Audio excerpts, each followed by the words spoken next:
Thank you so much. Thank you. God bless you. On this Sunday for coming out. You are, as my grandmother would say, Ganze Menschen. You are very good people. I'd like to have really some world singular voices for freedom, world famous speakers with us today. We have, of course, the world's leading scholar on Islam, Robert Spencer will be speaking shortly. We have Ashraf Ramala, who came from God only knows. He's the voice of the Copts. He's going to speak to the persecution of Coptic Christians in Egypt and religious minorities. And we have the esteemed and the much respected Helen Friedman of Americans for a Safe Israel to speak for us. So this is really a delicious. I'm just sorry I didn't bring lunch. But I'm going to kick off with Robert. I hope Robert Spencer, would you speak to this crowd for us? Thank you so much. God bless you. God bless you. Oh, where are we setting up?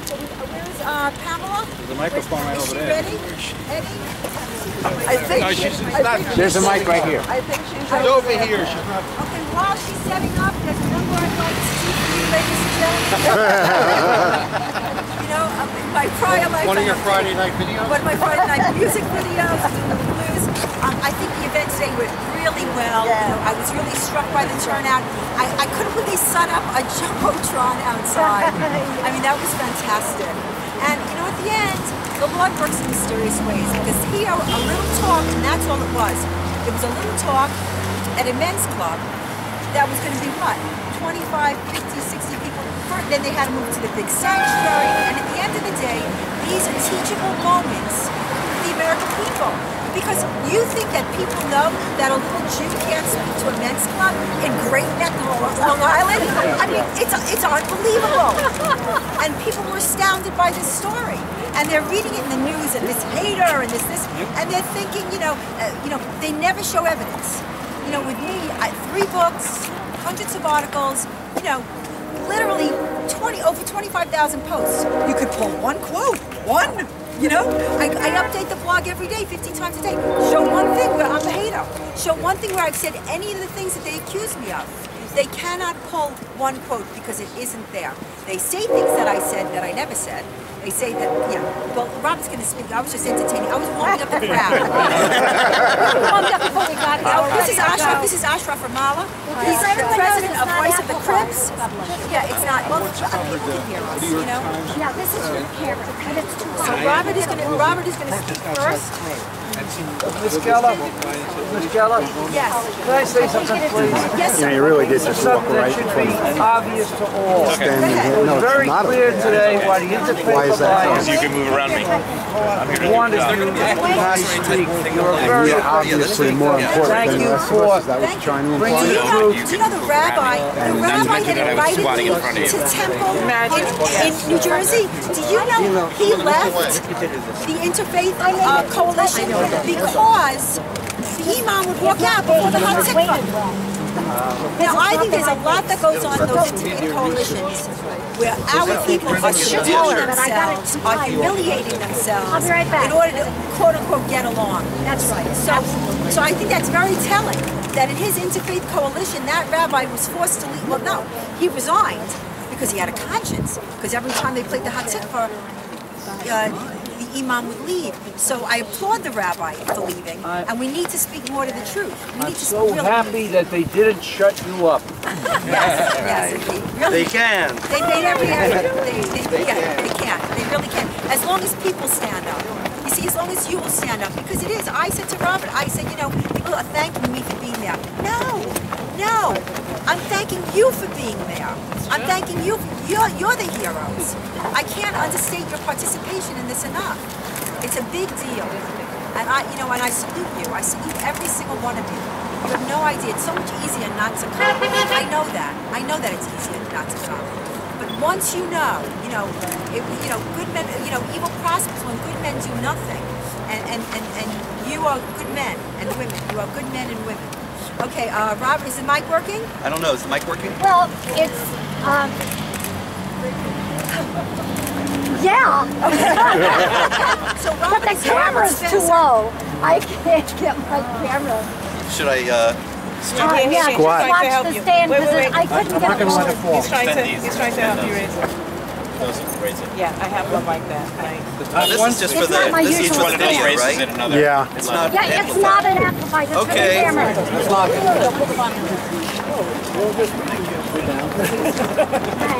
Problema, señor. Great, thank you. Now, okay, so Robert, Yes. yeah, the mic is for the camera. I think it'll be sitting under that mic. What's that? Christina. I don't know. Are we ready? Yeah. Okay. 1 second. Yes? Oh, everybody's waiting? 1 second? What are we Oh, waiting for? the microphone's there. Christina, can you hold the mic right here? It's because I couldn't get this lowered. If anybody else can lower this. That's okay. Just hold it. I am, I guess. I couldn't get this lowered. That's the reason it's too high. It's not my You could extend that a little higher. No, I didn't. Higher? Somebody take that one. Are you able to lower that? It's not my Got it? Yep. I can't get it lower.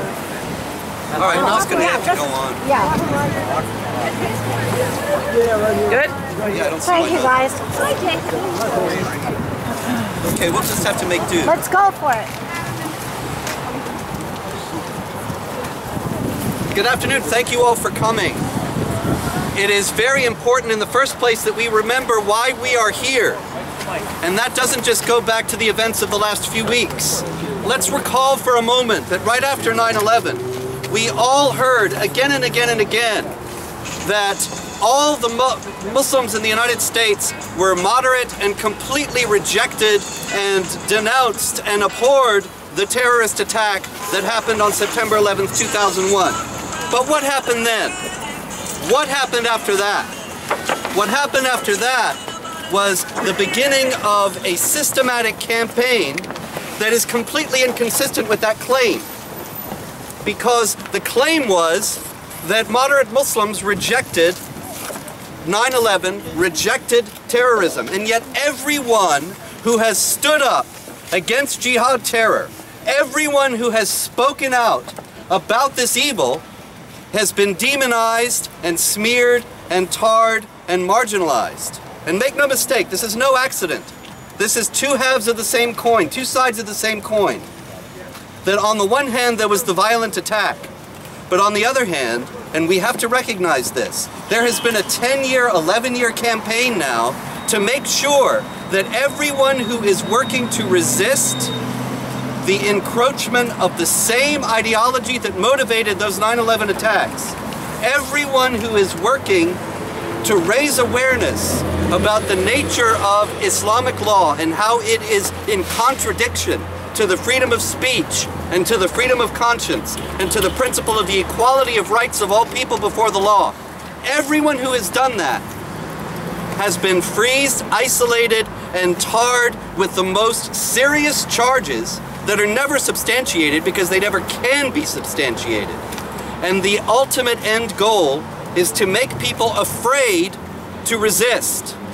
And they think that if we speak out against jihad terror, that it's racism and bigotry. Well, what race is jihad terror? What race is blowing up innocent civilians in an office building? What race is that? How is it bigotry to fight for the freedom of speech and equality of rights of all people? What we see here is a concerted effort to disarm the American people in the societal struggle that has followed 9/11.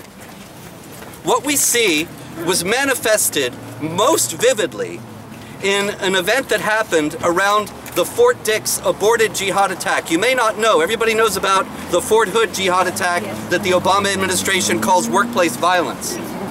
Very few people know that there was a group of Muslims a couple of years before that who were planning to go into Fort Dix and to murder as many American soldiers as they could before they were themselves killed.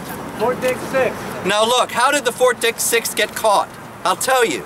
They got caught because they liked to watch gory jihad videos. They liked to watch Daniel Pearl being beheaded and other videos of that kind. And they had them all on VHS tapes. So they took them to a video store and said, "Can you put this on DVD for us?" True story. And so this kid in the video store is working and he's seeing these horrible images and he stops and he goes to his manager, and you know what he said to the manager? Now this kid is a hero, don't get me wrong, because he did stop, he did go to the police, but before he went to the police, he said to his manager, I've seen these horrible things on these videos and I think these guys are up to no good. Should I call the police or would that be racist? True story. It's ridiculous, it's absurd, and it's what's happening in American life every day now. That people who stand up against what happened on 9/11 and all the other attempts to advance the same ideology, they get this same kind of treatment, so that the ultimate end goal is that people are too intimidated and too frightened, because nobody wants to be called a racist, nobody wants to be called a bigot, and it can destroy your professional career, it can destroy your personal life, and that's why they do it. And so what we come to today is a tremendous abuse of power and the public trust. Habeeb Ahmed is on the Nassau County Human Rights Commission. And in his capacity on the Nassau County Human Rights Commission, he attempted to do this same thing to Pamela Geller, so that decent people would be afraid and ashamed to stand with her and to host her. And this is not the only time this has happened. This has happened many times. As a matter of fact, any time any of us who are in this field and fighting against this are invited to speak at a public venue, the same campaign happens. They do it to me, they did it to Noni Darwish, they do it to everyone. Habeeb Ahmed took it one step further, because Habeeb Ahmed used his capacity on the Nassau County Human Rights Commission to drum up support for his smear campaign. And ultimately, he was able to get the ball rolling on a campaign of defamation and lies and smears that did end up getting Pamela Geller canceled from the Great Neck Synagogue. Now, we all know there were great and courageous people who stepped up, who were at Chabad this morning and who hosted her there. Here. And that was a great victory. But it was one victory in a larger struggle. And the larger struggle is that we must not allow not only this abuse of the public trust and his public office by Habeeb Ahmed, but we must stand up every time they do this and say, no, truth is not bigotry, truth is not hatred, and defending freedom of speech and equality of rights for all people is not bigotry or racism, and we are not going to stand for it. Right. We are not going to stand for this tarring of good people, heroic people who are fighting to preserve our rights and to defend our freedoms. Because if we do not stand, and I know I'm preaching to the choir because you're all out here, and I thank you that you're here, and I thank God that you're here, but at the same time, we have to remember it's not just today, and it's not just this incident, and it's not just Habeeb Ahmed. They do this every time, they will keep doing this every time. And we have to be with them every step of the way and expose who they are, and expose their own ties to the Muslim Brotherhood and to other Islamic supremacist groups. And to show these people are not neutral civil rights organizations, the Council on American Islamic Relations. These people are Hamas. And they are enemies of American freedoms. And we are going to defend American freedoms. We are going to pledge, like the signers of the Declaration of Independence, our lives, our fortunes, and our sacred honor to the defense of freedom. Thank you. Thank you, Thank you, Robert. Thank you. Okay, I'll go. Hey, okay. I told you it was All-Stars, the Counter Jihad All-Star rally. My next guest is the esteemed president of Voice of the Copt. He's also an advisory member on the board of Scion, worldwide organization that is dedicated to freedom of speech, freedom of conscience, and equality of rights before the law. He's the president, Ashraf Ramala. Ashraf Ramala is the president of Voice of the Cops, and he's going to speak to us about the persecution, religious persecution of minorities under the Sharia, specifically Coptic Christians. Ashraf Ramala, a man that I long admire, and I am honored to call him my colleague. president of Voice of the Copts and Scion board member. Ashraf?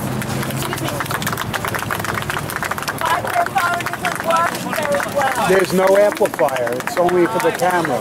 Good afternoon, You will everyone, have to and speak thank up. you to be here. That's not amplified at all, so speak as loud as you can. Okay, I will. The stand isn't. Thank you very much to be here. I would like to tell you I am a hater because I am explaining to you guys what's happening in Egypt. And I don't care if anybody call me a hater because I am saying the truth. 1400 years, Copts of Egypt is suffering from people like that person, Ahmed Habeeb, with their lies. We are tired of this. What's happening every day in Egypt? Attacking churches, attacking girls, kidnapping girls, raping girls. They try to clean Middle East from Christian and Jews. And here you guys in America, you are sleeping. They coming here, they already here. And what's happening in Egypt right now will have it in America soon that you could imagine.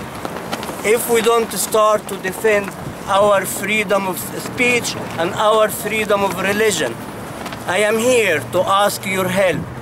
I came to this country because I believe in freedom of religion and freedom of speech.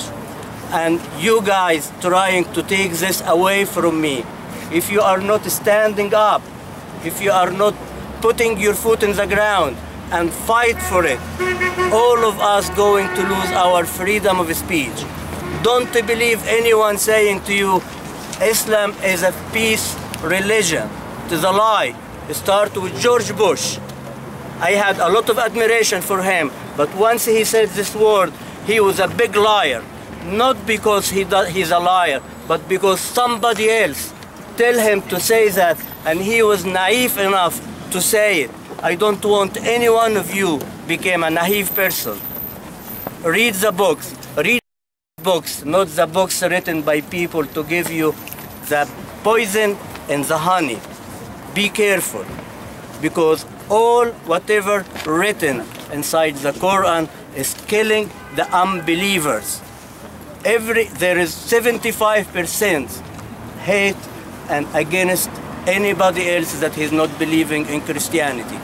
For the first time in my age, in 100 years, they attacked the Cathedral of Egypt in Cairo. There was a war, Molotov and machine guns and people throwing stone against the church, against people. People was gathered there just to pray for dead people that they were killed by Muslims a few days ago, 3 days before they were killed there. So I am begging you to stand up and defend your constitution. Your constitution needs you, because if you're giving your rights, you're going to lose your constitution. Thank you for coming here. God bless America. God bless all of you guys. Thank you.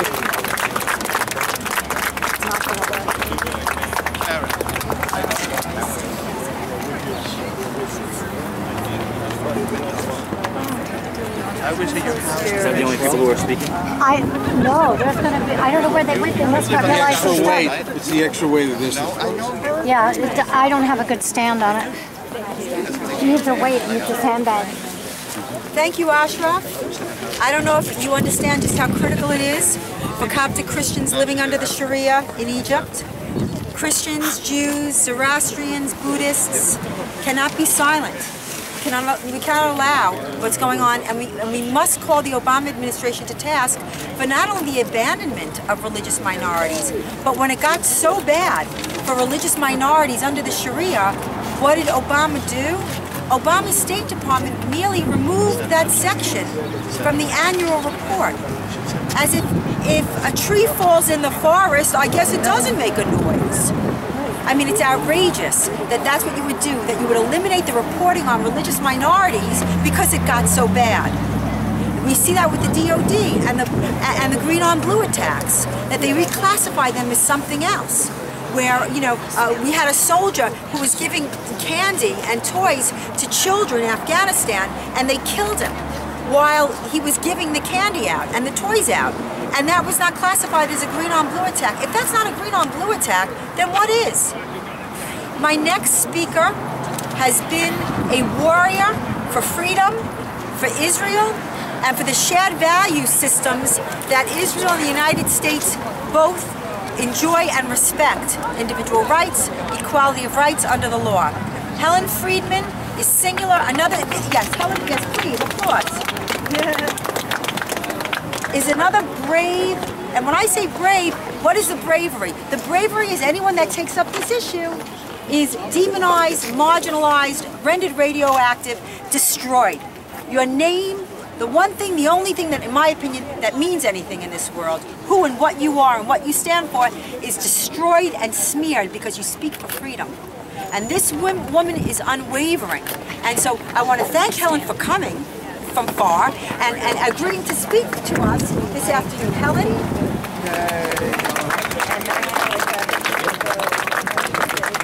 Just leave the mic. It's a privilege to be part of this demonstration. The microphone doesn't amplify. You can speak regularly. It's unfortunate that we have to be here to castigate these people who are willing to and eager to squelch free speech here in America.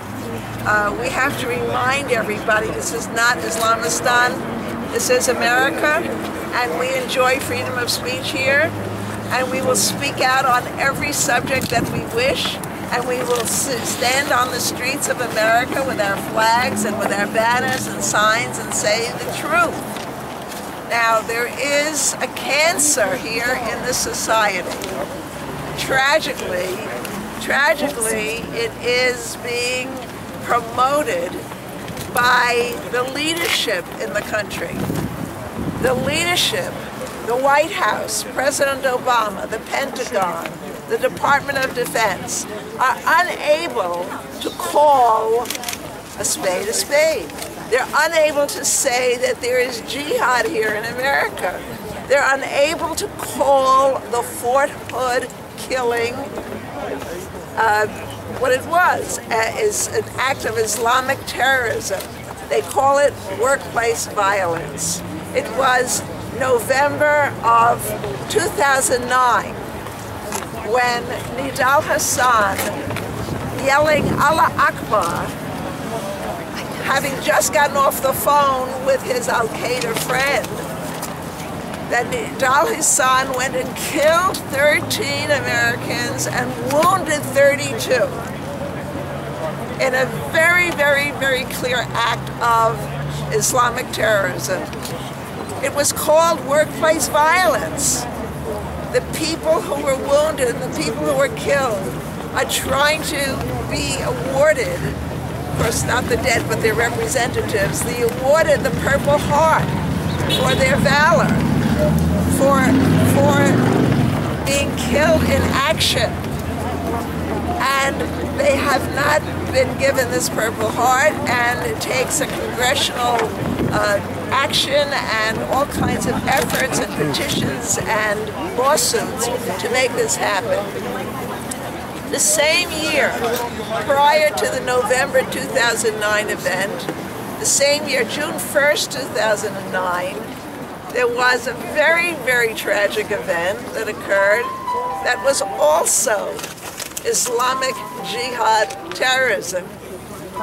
A young boy named Carlos Bledsoe, who had been brought up in Memphis, Tennessee, by his father Melvin, who had a small business in Memphis. You can imagine, this is a black fellow, very proud of the fact that his son Carlos was going to school, the State University in Tennessee, in Nashville. Very, very proud that he had reached that point. Carlos went to the school and became radicalized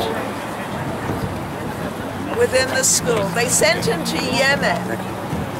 In Yemen, he was further radicalized, and he was told that his job was to come back to America and perform an act of jihad so he could prove himself. So he did come back. And he tried to kill a rabbi in his family. He wasn't successful with that. But he went to Little Rock, Arkansas. And he went to a recruiting station in Little Rock, Arkansas. And there he found a soldier, an American soldier in uniform, not someone he knew, just somebody walking out of the recruiting station. His name happened to be Andy Long, and he shot him and killed him. The fathers of these two boys came together and created a testimony in front of the Homeland Security Committee. And Charles Jacobs of Americans for Peace and Tolerance created this DVD, Losing Our Sons. Losing Our Sons. Two boys were lost. One was killed because he was in Army uniform. The other is serving a life sentence in prison. He's also lost. So here we have the two fathers. We have Melvin Bledsoe and we have Darius Long. They are crusading to try to get their message told, that this is what's going on in America today on our campuses. Our children are being radicalized. They are being misled. They are being told that Islam is this religion of peace. And they are told they are being wooed and embraced and misled. And it leads to these tragedies. Now the boys, this Andy Long who was killed is entitled also to a Purple Heart because he was killed in action, an action against him by terrorists. And the government refuses to recognize it, and they call this a drive-by killing. So you have a drive-by killing, and you have workplace violence, and you have denial, denial, denial. And our people are getting killed, and our children are getting brainwashed, and the situation is deteriorating. We know about Eurabia. We read the stories of what's going on throughout Europe, and we know it's coming here. Now, as Robert said, and as this gentleman said, and as Pam keeps saying, and so many others say, we know that if we keep speaking about it, we can possibly wake up the American people. But right now, we have a small, very, very dedicated, energetic crowd. But where are the rest of the people? How can we wake them up? What will it take to wake them up? We have to really work at all of this and get this message out, because we don't want America to become Islamistan. We do not want to lose our freedoms. We love being Americans. We love enjoying these very special liberties that we have, and we have to work to preserve them. Thank you. Was my foot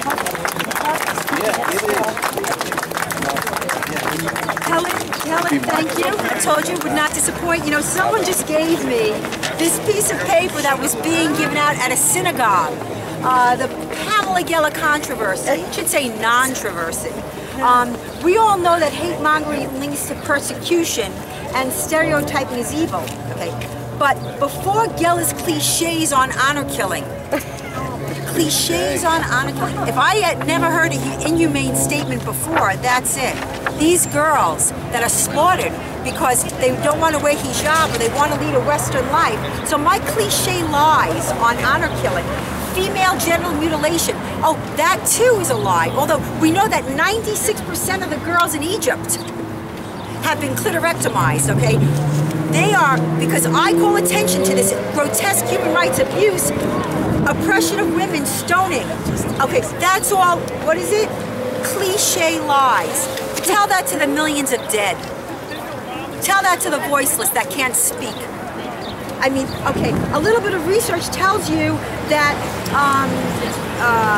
the other world religions are much more violent. Oh my God. Again, A is not A. What's it about? A is not A. The Old Testament has much more violent verses than the New Testament in the Quran.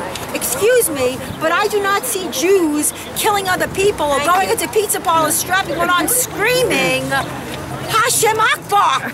Right. We do not see Christians running around killing people, screaming, Jesus Akbar! I mean, so this is patently dishonest. I don't care what it says. The difference is, in the Old and New Testaments, the violence is descriptive. In the Quran, the violence is prescriptive.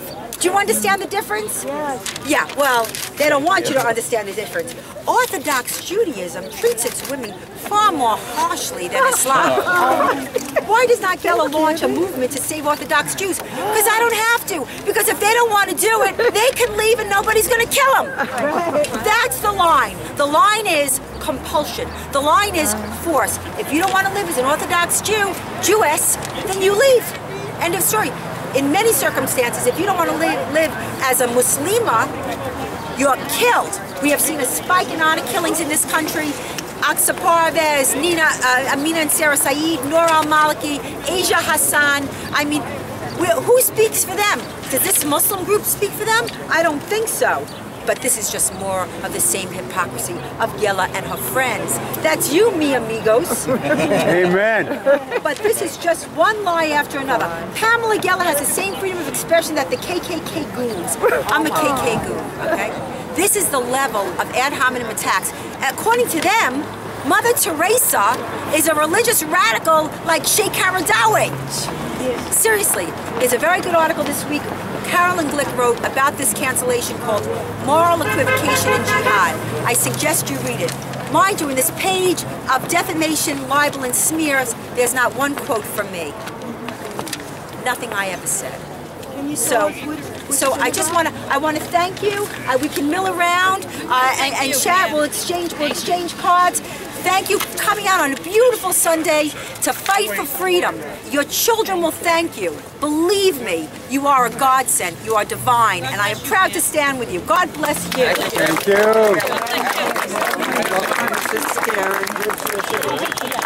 Listen, here we go. Wait, one last thing. I created these. I just want you to see it. I want you to have it. This is nothing in here is Pamela Geller. It's all the Quran. It's all the Quran, and because there's much about the non-Jews as well, but this is Islamic Jew hatred. I want you to understand the compulsion behind the hatred of Israel and the Jewish people, where it comes from, why they started, like this guy says, our hatred of the Jews is based on our faith.